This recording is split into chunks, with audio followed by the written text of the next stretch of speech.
我相信，岁月能抚平任何伤痛。以公主倔强的性情，即使伤痛可以平复，但是毕竟是奴婢欺骗了她，以至于我永远失信于她。将来的事情谁也无法预测，只好走一步算一步吧。好了，郡王爷想知道的，现在都已经知道了。如果郡王爷没有别的吩咐，奴婢想先回上仪局打点一下。孟凡，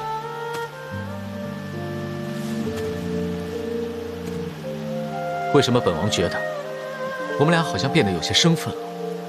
宫里有宫里的规矩，我们做奴婢的还是循规蹈矩一点的好。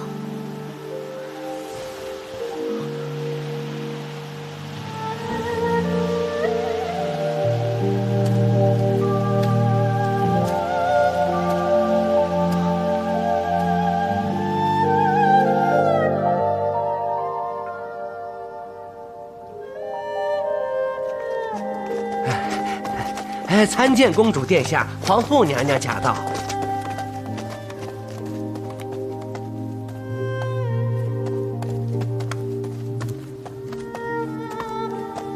奴婢参见皇后娘娘。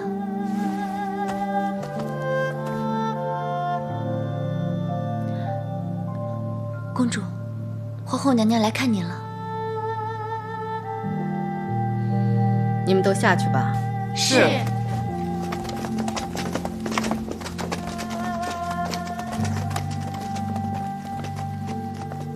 怎么，果儿还在生娘的气呀？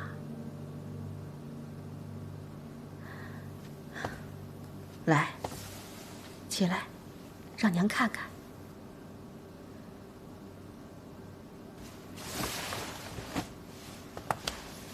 哎呀，你的脸色这么差，哪儿不舒服啊？要不要换御医来看看呀？不，孩儿没事。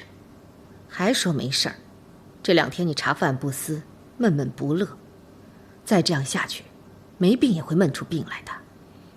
孟凡，你是怎么伺候公主的？奴婢知罪。你照顾不好公主，要你何用？奴婢知错，奴婢甘愿受罚。母后，这不干孟凡的事。这2天是孩儿吩咐他不要在旁伺候的。孟凡，你起来吧。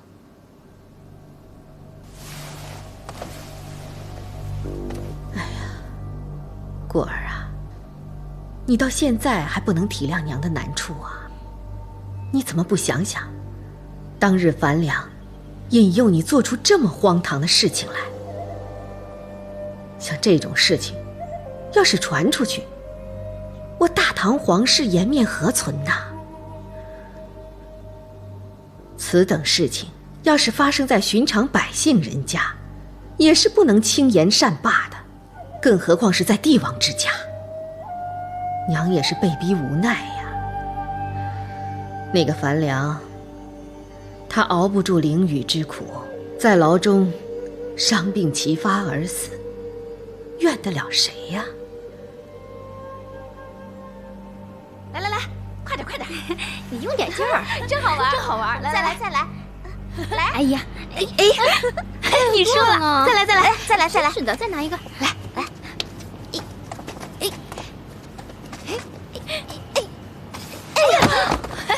你们是不是闲得发慌啊？哦，叩见皇后娘娘。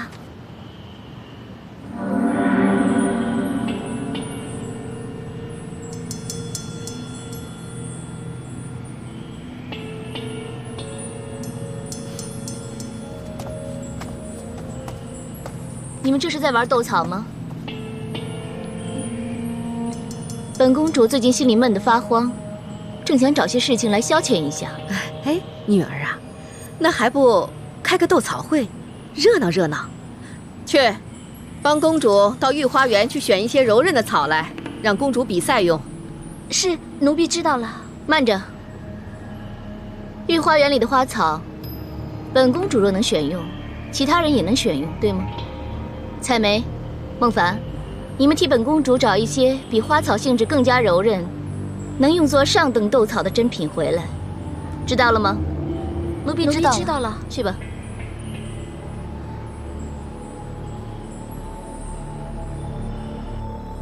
哎呀，不要吧！什么？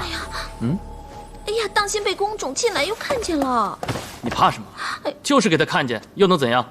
你也见着了，上次我是怎么教训他的。哎呀，不要了！再怎么说，她也是公主，而我只是个奴婢。公主又怎么样？好歹我也是梁王世子，而你是我宠幸的女人，他敢动你一根汗毛吗？更何况她那个公主只不过是李家皇朝的公主。终有一天，这个江山……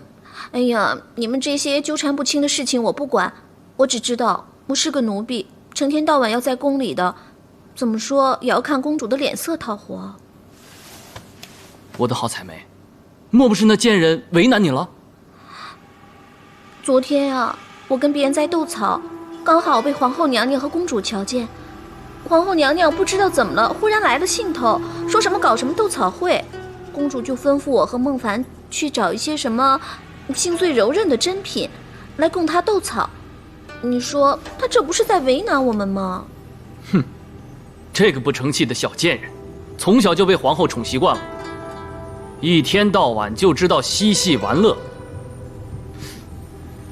不过，我还怕她真有几分是故意难为你。哎呀，那驸马爷，你可要替采梅快出个主意才好啊！好，我想想，最柔韧的东西，哎，人身上的毛发不就是最柔韧之物吗？你干脆让他把自己的头发剪下一绺来，不就好了吗？哼，好啊，驸马爷可真坏。有了。我记得长安霓衡寺有一尊维摩诘佛像，汗下有一部胡须，据云是晋朝著名诗人谢灵运临死前亲手剪下，赠于寺院住持方丈。住持为纪念这场功德，便将这部珍贵的胡须粘附在那尊佛像汗下，从此以后便传颂为一时佳话。你跟我说这个有什么用啊？难不成你还能把这个胡须拿下来供公主消遣玩乐？他不是吩咐你找珍品吗？你只要把这件事情告诉他，不就交差了吗？哎，对呀。好了，我帮了你，就看你怎么报答我了。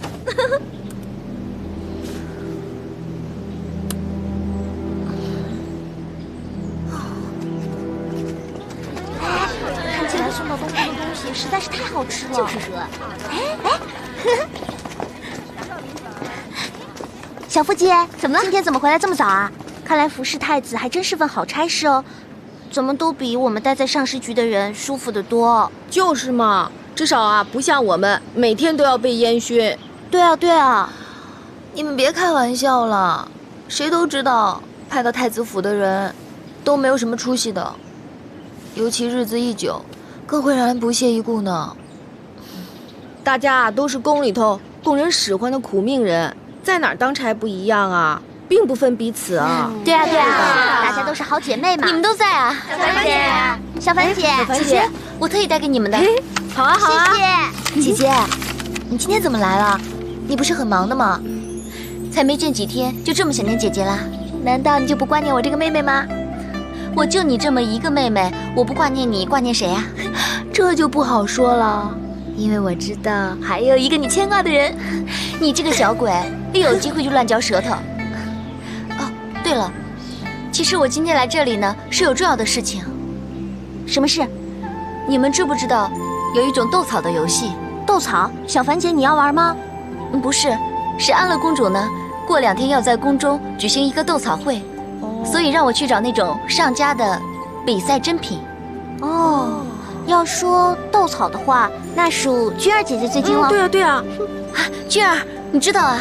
那当然了，这斗草分文斗和武斗，这个舞豆呢，选择花草的柔韧性是很重要的，所以呢，一般用来豆草的品种上呢，也是绝对不可以含糊的。同样啊，我们在选择文豆的材料上也是很有讲究的，一般用车前草。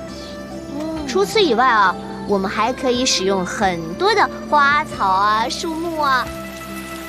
比斗时，双方需各把草料相互交结成十字状，然后各自向后拉扯，以草料不断者为胜方。主要比试的是草料的韧性，所以在选择草料方面尤为重要。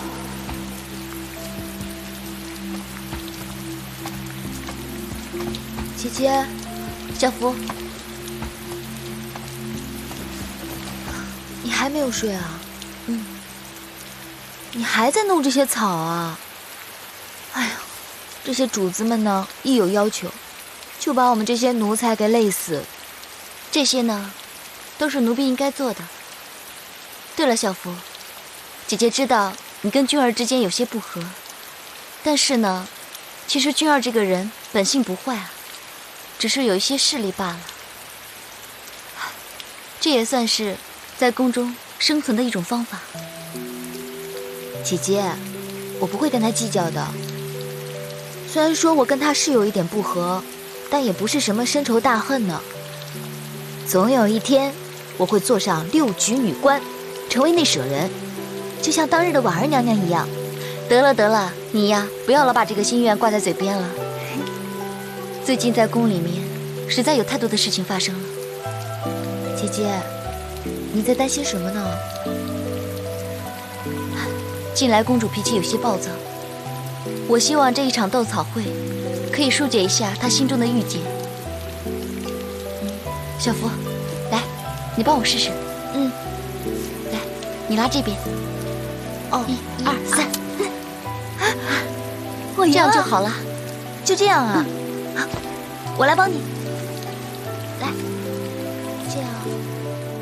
根据奴婢搜罗所得，有一种叫龙须草的，最适合用作豆草，又名蓑衣草。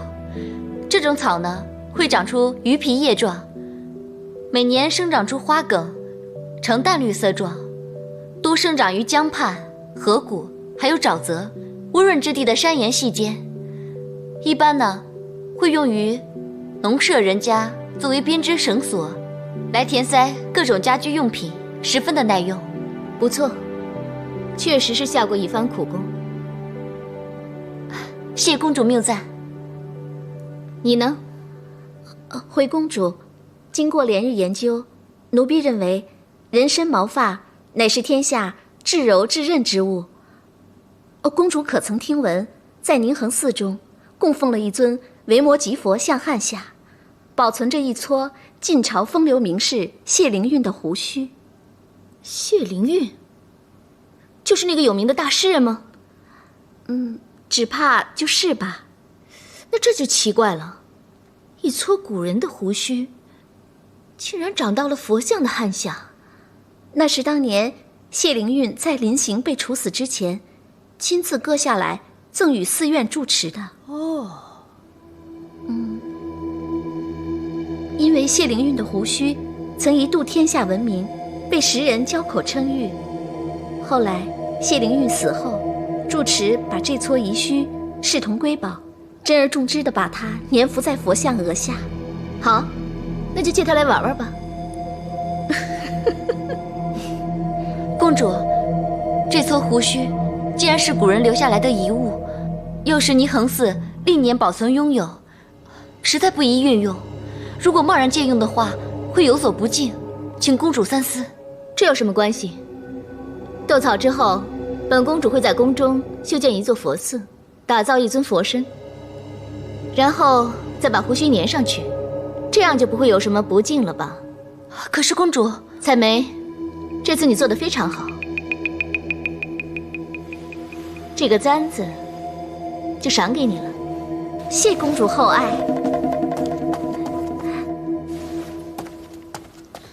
既然你也为本宫花费了一番苦功，你也有赏。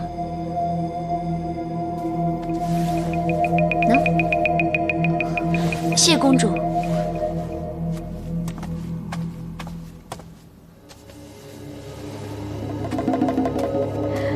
好好，高兴就好啊。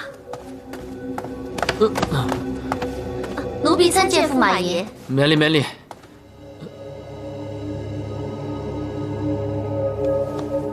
重续叩见皇后娘娘。看你这副样子，是不是又到外面花天酒地去了？你这个驸马爷是怎么当的？啊！本宫这阵子每次来凤阳阁，一次都没看见你陪在公主身边。你是不是已经把她给忘得一干二净了？你有没有半点关心过她呀？啊？你知不知道她最近发生了什么？简直是混账！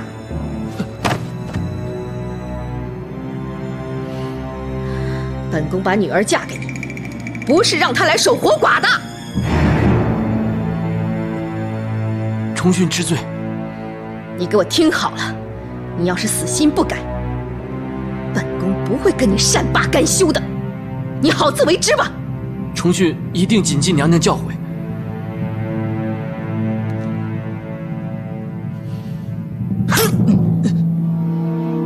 我三思怎么也没有想到，居然生了你这么个不孝子！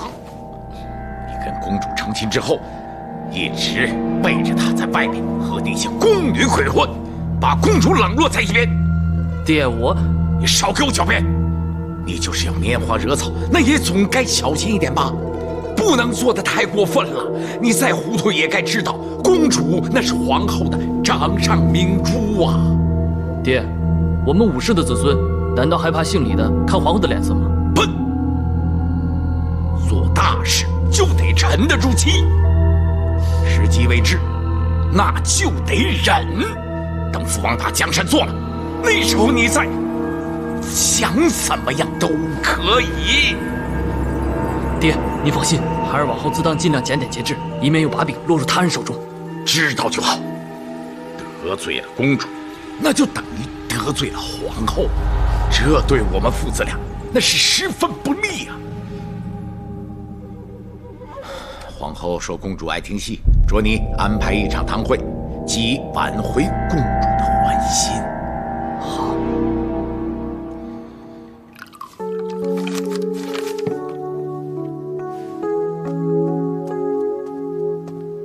殿下喝茶。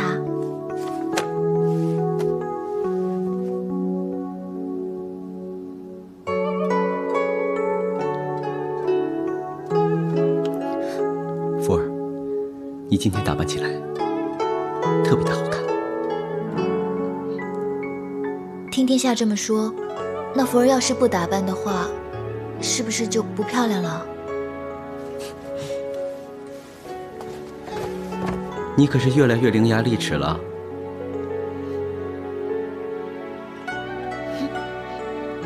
看起来，长得漂亮的女人都不容易对付。太子殿下是绕着弯儿调侃奴婢吗？我怎么敢调侃你？我对你好还来不及呢。殿下又捉弄我了，信不信我以后不理你了？好，好，好，是我不对，是我说错话了，我以后不敢了。我的福儿，你可别不理我。刘御史、张御史等大人求见。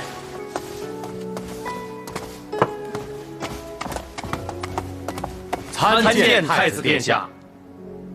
四位大臣，所谓何事？安乐公主为斗草玩乐，强夺霓衡寺谢灵玉遗墟，实在过分。此事不但招来文士非议，强夺民产，更加引起民愤呐。请太子爷定夺。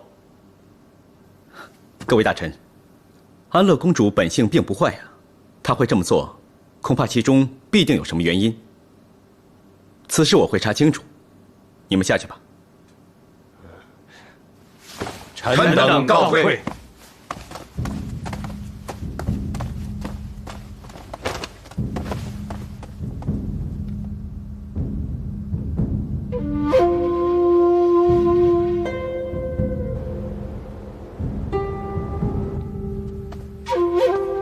见太子殿下。免礼。皇兄，你怎么来了？快坐。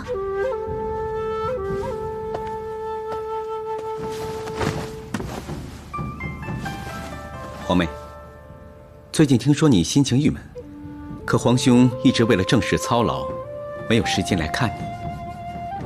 多谢皇兄关心，果儿已经好多了。那好，皇妹啊，之前听大臣说，你非得拿霓衡寺谢灵运的遗墟，方能换来一副好心情。皇妹可否想过这么做是对还是不对呢？皇兄如果是来数落我的话，就不妨省省这口气吧。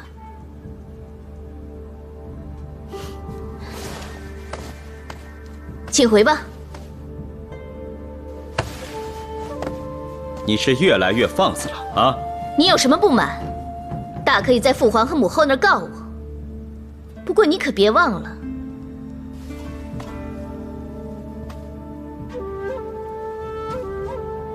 我才是母后亲生的。你打呀！如果你不想当这个太子的话，那就打呀。好。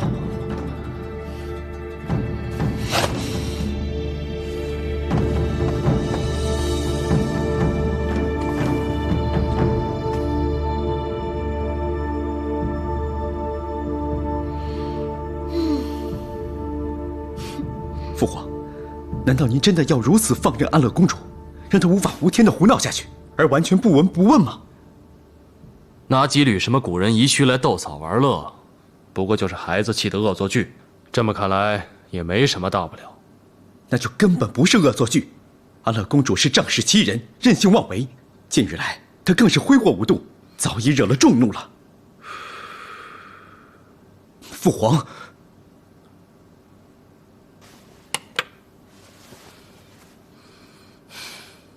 果儿出生于颠沛流离之时，自小没过过什么好日子。俊儿，你身为长兄，即使安乐公主随心所欲，有所逾矩，你也只宜慢慢悉心教导，加以循循善诱，不必要把事情闹大。对了，今天晚上驸马为你母后和公主在麟德殿摆下戏曲堂会，你来吧。请恕儿臣今晚还有要事在身，不能亲往一同助兴。儿臣先行告退。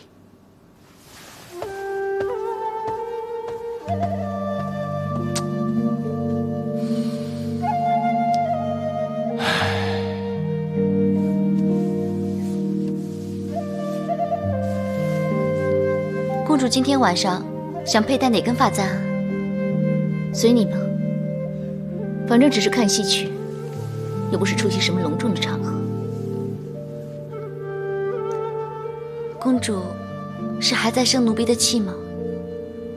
生气也好，不生气也罢，反正樊良是活不过来了。事情都过去那么久了，不管公主殿下是否原谅奴婢，奴婢都真心希望公主可以开开心心的过每一天。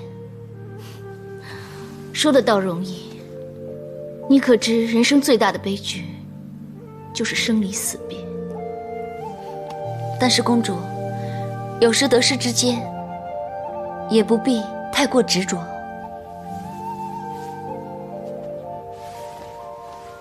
孟凡，我有一件事情，想让你去替我办了。公主殿下，是什么事情但说无妨，只要孟凡办得到的，一定尽心去办。我想让你在太液池上帮我放个河灯。放河灯？是为樊良祈福吗？这也是我为他做的最后一点事情吧。但愿他早日登上极乐，下辈子平平安安，别再受这般苦了。请公主放心，奴婢一定尽心去办。不过你要记得，不能让任何人知道这件事情。奴婢明白。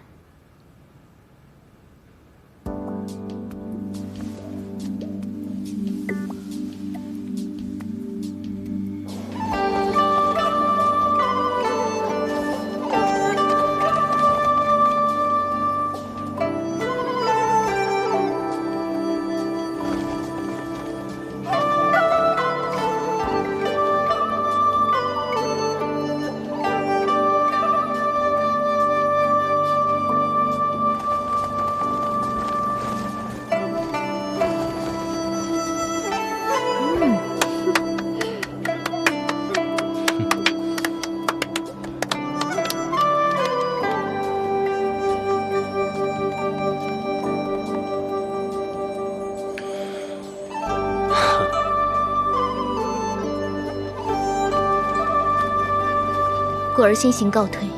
怎么了？女儿只是觉得身体不太舒服，用不用请御医啊？母后不用担心，果儿回去休息一下便没事了。当心点啊。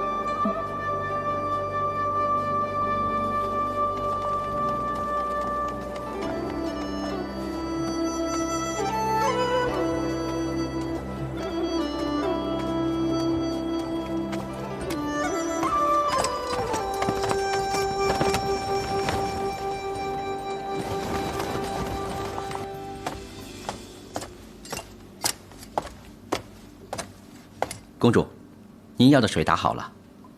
好，放那边吧。是。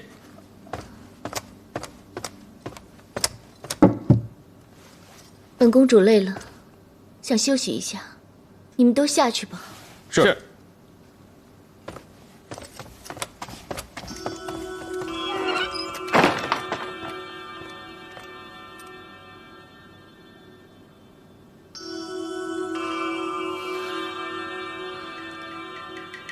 采梅，采梅，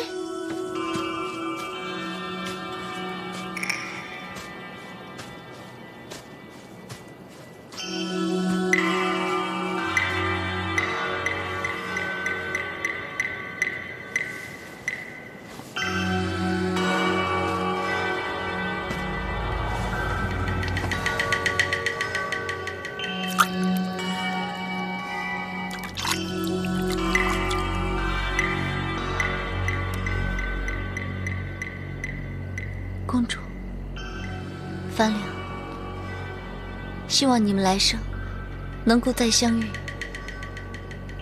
再结这段未尽之缘。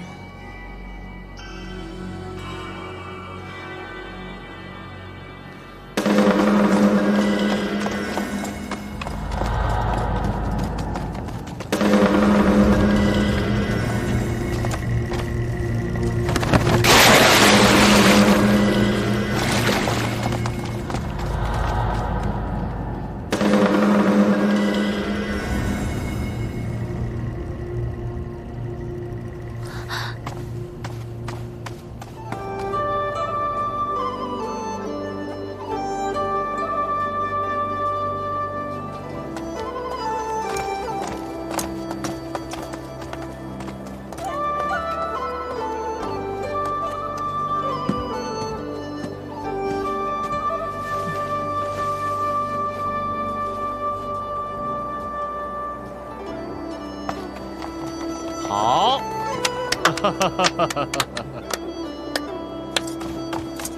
中午，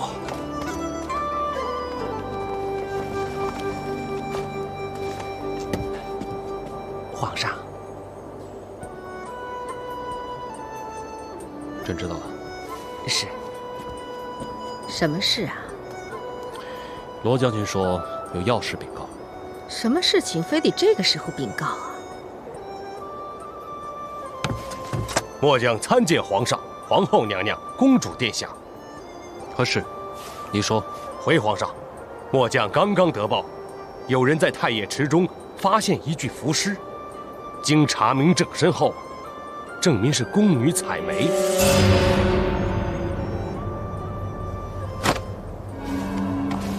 哎呀，行了行了，别演了，先下去吧。采梅是谁？回父皇，采梅是服侍我的宫女。那抓到凶手了吗？没有，末将得报之后，曾马上命人在池中四下搜索蛛丝马迹，结果只发现了这一方香巾，这会不会是采梅身上之物？这不是赠给孟凡的手帕吗？如此说来，这孟凡多半是凶手。皇上，末将这就将他抓捕归案。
停！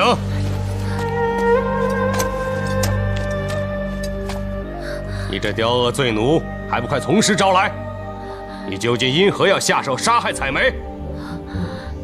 不是我杀的，奴婢没有杀人，奴婢是冤枉的。混账！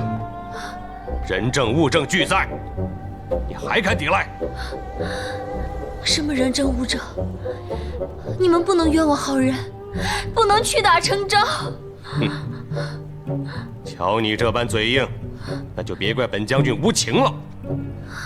我倒要看看你这身皮肉，可比得上你的嘴巴硬。给我打！是。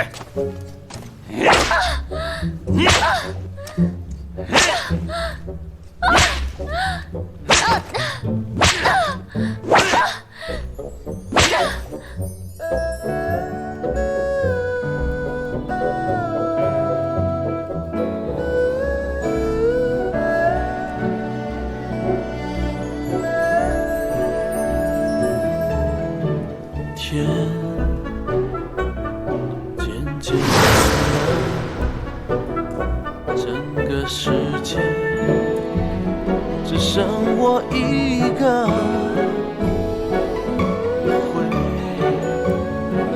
是否现在还来得及？我是真的好想你，我真的好想你。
好了，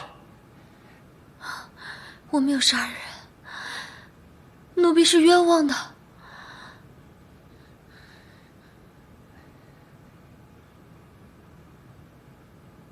奴婢没有杀人。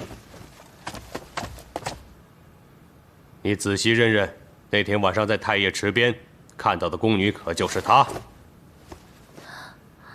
是不是她？让我想想。有什么好想的？让你认真看清楚。是。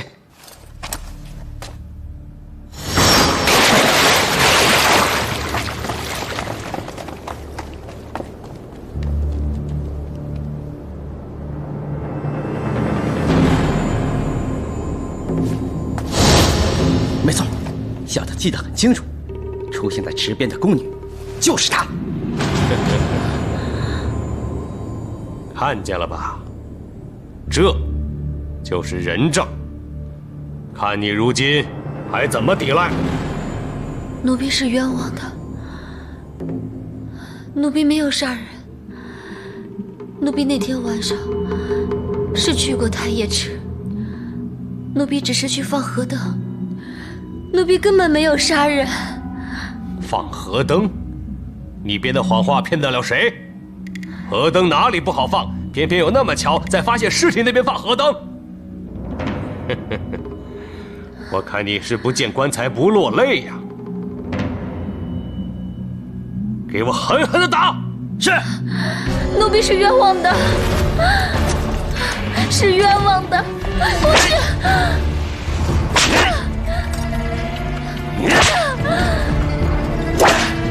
我来。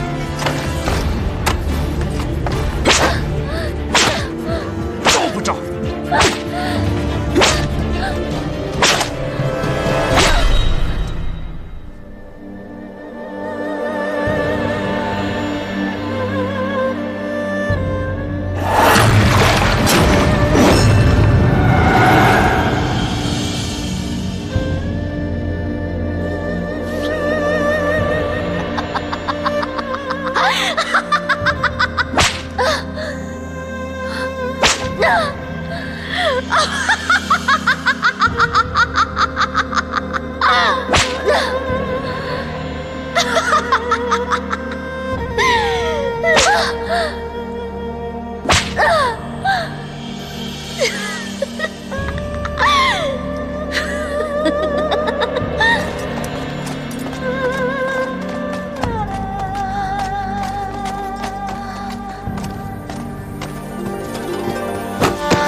公主，这是鸳鸯汤。有按照我说的去做吗？回禀公主，所有用来炖汤的鸳鸯都是雄性的，雌性的鸳鸯已经按照公主的吩咐放回池塘里。好，放这边吧。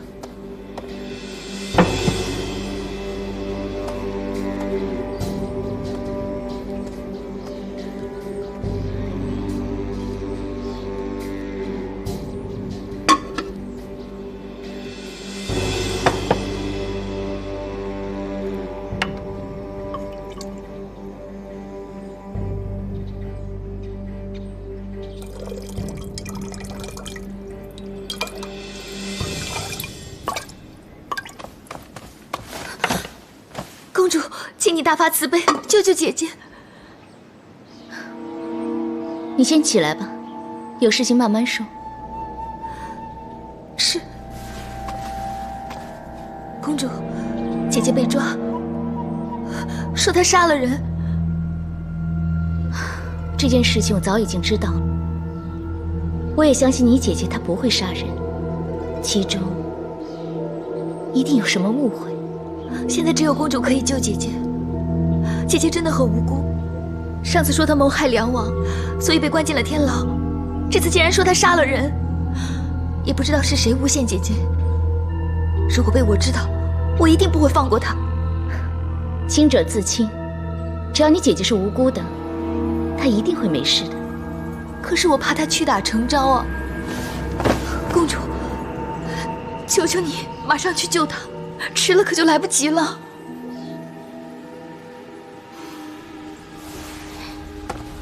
起来。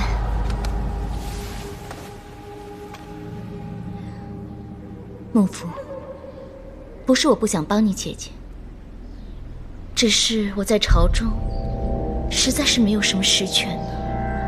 可是我不想她死，她是我唯一的姐姐，我不想她死。你先别伤心，带我先探望孟凡，看看有什么可以帮忙的吧。多谢公主。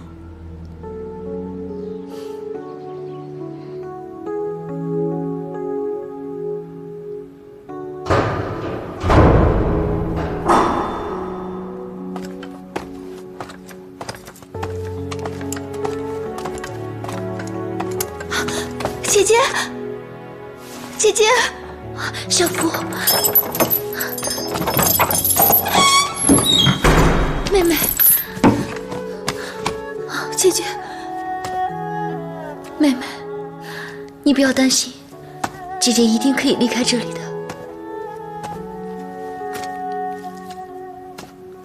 公主，奴婢参见公主。不必多礼。谢公主。公主是特地来救你的，真的。我会尽力的。多谢公主厚爱，奴婢没齿难忘。姐姐，他们打你了呀？你不用担心，相信很快就可以水落石出了，我一定可以平安出去的。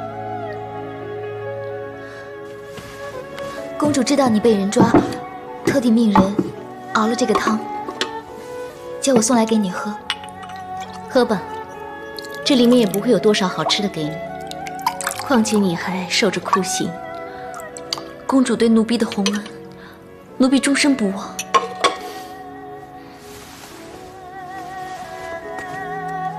姐姐，